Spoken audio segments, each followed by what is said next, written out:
Hello, may ginagawa ko ngayon dito ng welding inverter, yung board. Nakatanggal na sa chassis.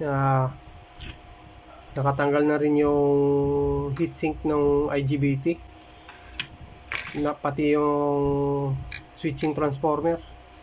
Tinanggal ko na rin, pati power supply IC, tinanggal na rin. Power supply transformer, natanggal na rin. PWM, tanggal na rin. Tapos yung MOSFET na 4688, tanggal na din. Pwede ito lahat yung tinanggal natin. Yan, yung piyesa na to. Yan, bali ito yung IC MOSFET natin. Tapos yan. Tapos ito. Ito yung IC ng power supply. Ang sabi ni customer dito sa problema na to, bago niya pinagawa to sa iba. Hindi ko lang alam kung pang ilang technician na ako. Siguro panghuli kasi sa akin na dinala to eh.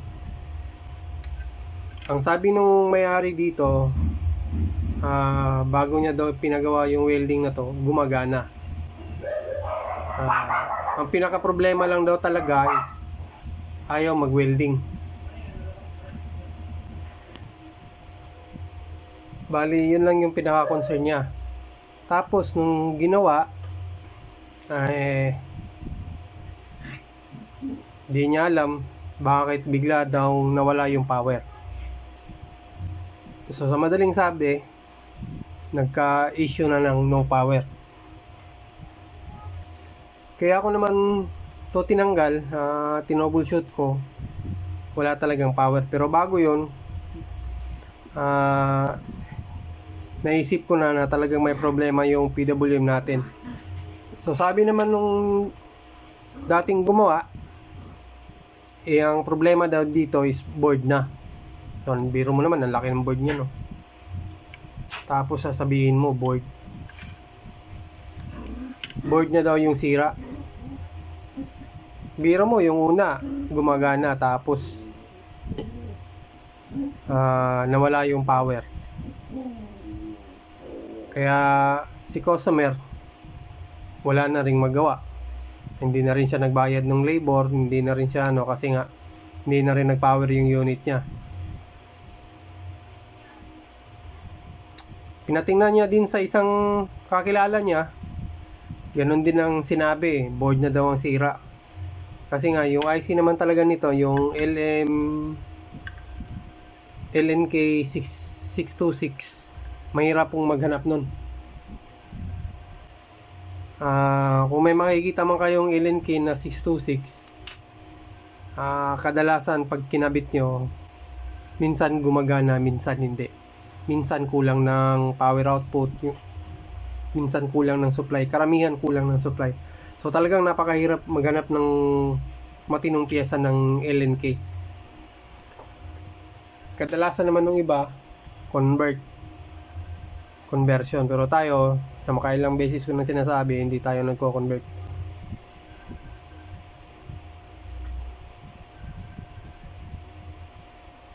So ngayon, ang ginamitan ko siya ng ibang power supply.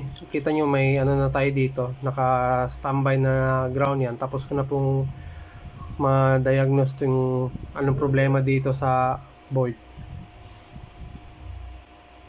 Bali, ito yung papalit natin na piyesa. Yan, nakahanda na dito. Isa yung LNK at saka isang PWM. Pero bago yan, tinester ko muna yung mga IGBT. Tiningnan ko dito yung mga driver, wala namang sira. So panigurado lang ako dito, kaya ako tinanggal yung heatsink para dito na lang ako magte-test ng signal kasi nakabalot pa rin ng puti yung ilalim dito.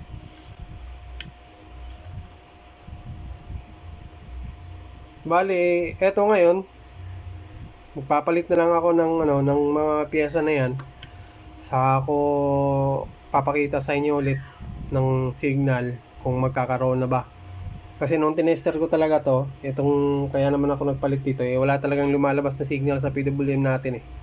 Yung original niya, wala talagang lumalabas. Pero yung IC na MOSFET type, ito, Yan. Hindi ko alam kung sira to, ano. Pero sana wala. Para hindi na tayo dumagdag sa gastusin ng mga piyesa ng welding na ipapalit natin dito. Sana yung isa.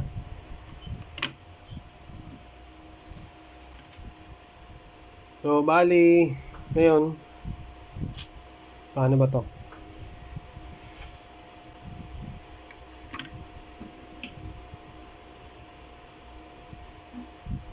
Siguro, kakabit ko na lang, ano? Kakabit na lang natin tong ito. Ito lang muna ikakabit natin, saka na yung IC na ipapalit ko.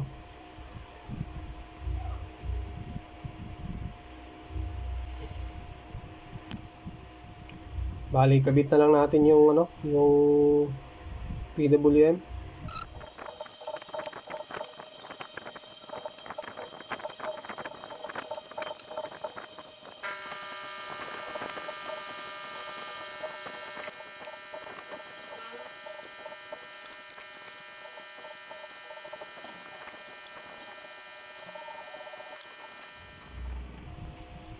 Bali, ngayon magte-test tayo kung kakaroon ba tayo ng signal. On natin yung oscilloscope. Tapos, tanggalin muna natin yung ano natin.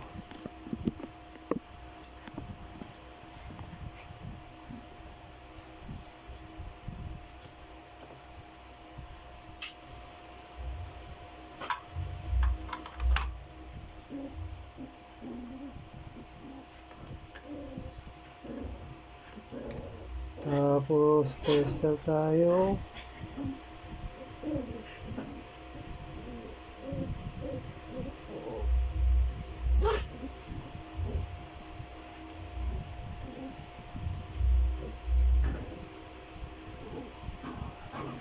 Ayan, on natin yung scope. Wala pa.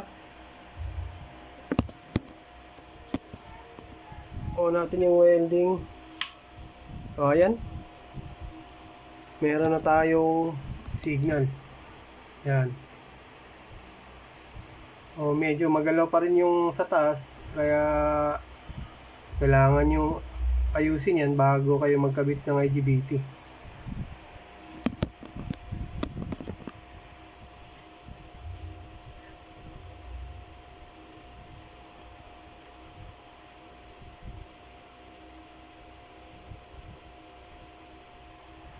Ayan, no. Inano ko. Tinasan ko muna. Nakita nyo yung ibabaw. Hindi steady yung ibabaw. Ang daming ripple o noise. Ay, iba rin naman yung noise. Yan, gumagalaw. So, malamang pagka ganito, masisira IGBT nyo yan katagalan. Magagamit naman yung welding. Kaso katagalan masisira nga. So sa kabila.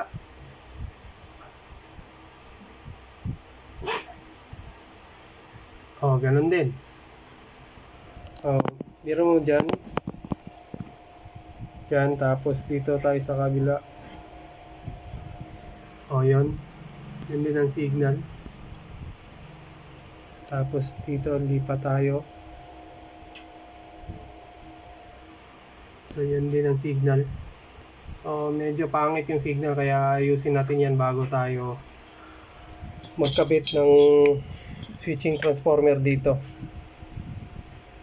papuntang IGBT. So ayan, ngayon nagkaroon na ng signal, kaso nga lang medyo pangit. So kailangan nating hanapin kung anong naging problema niyan, bakit nagkaganyan yung signal.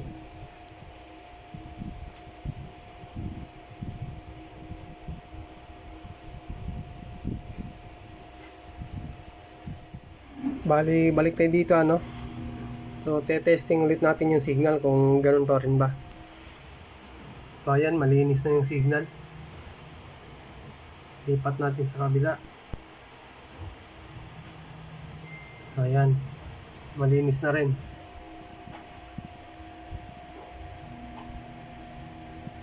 So, kailangan yung tanggalin yung ripple na yun at saka yung noise para maging maayos yung signal. So ayan, maayos na yan. Kahit na pasa natin yan. Yan. Dito. Yan, maayos na yan. Hindi na magalaw. So, bali, okay na yan. Wala nang problema yan. So doon na lang ako magte-tester ulit sa IGBT. Pero di ko na papakita ha. Okay naman yan eh. Ganun din naman doon. Bali, balik tayo dito ano. So dito tayo magte-test ulit ngayon. Last na to. Bago ko ibalik yung heatsink at saka yung mga IGBT. Kabit ko na sa heatsink ano.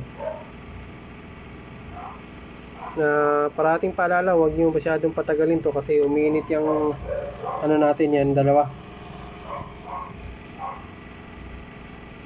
On natin, tapos nandun yung scope, tapos dito tayo on natin yan, tapos pumitik na yun, tapos ito na yung signal natin. So malinis na malinis, frequency is 33. So patayin na natin kasi umiinit yan. Umiinit na nga. So yun lang.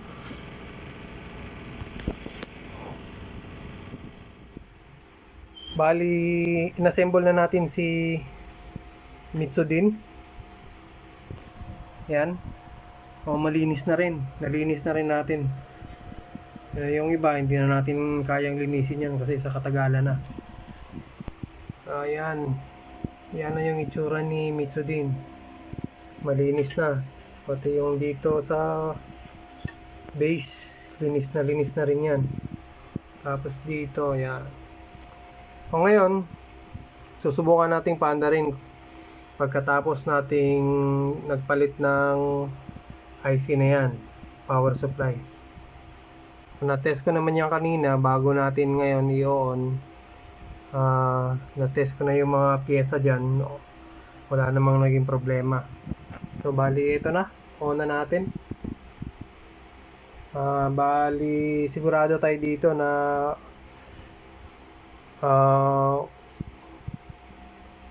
andar o di kaya walang sasabog, kasi sinigurado ko bago ako magkabit ng mga pyesa, sinisigurado ko na makailang beses yung signal para iwas tayo dun sa mga napuputakan ng IGBT. So ito na, yan, narinig nyo naman. So ayan, nag power on na rin hanggang 252 252. So check natin kung may output voltage ba tayo. So ayan, meron 64.7. Ayan, 64.7. So bali okay na. Kulang na lang nating testing tong welding sa labas ano. Tapos pakita ko pala yung board view ni Mitsudin. Ito yung board view ni Mitsudin. Yan. Bali yan yan.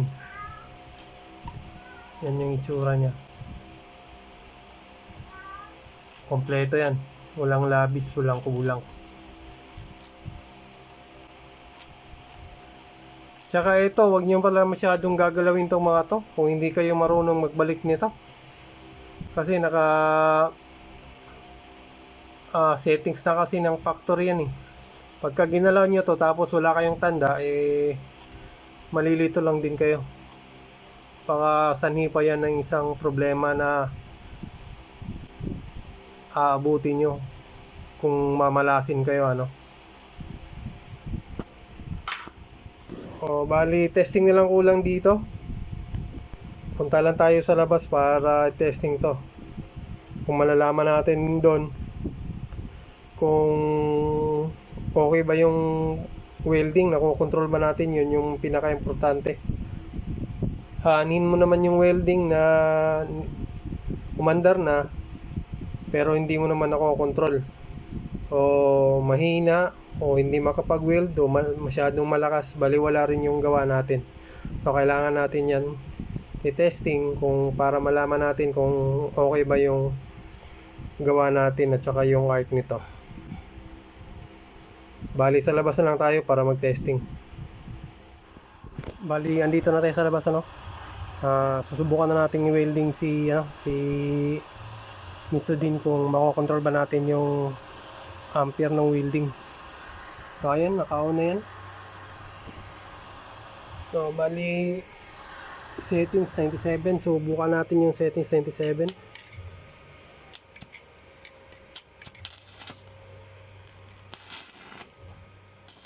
So ayan, nakakontrol naman.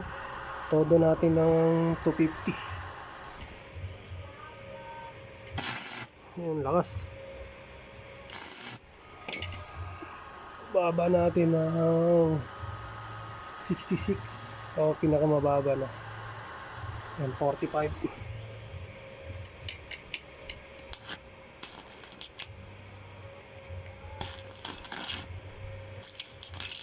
Nakaka-welding siya ng 45. So punta tayo dito sa 90, 94. Yan, welding tayo. Full weld.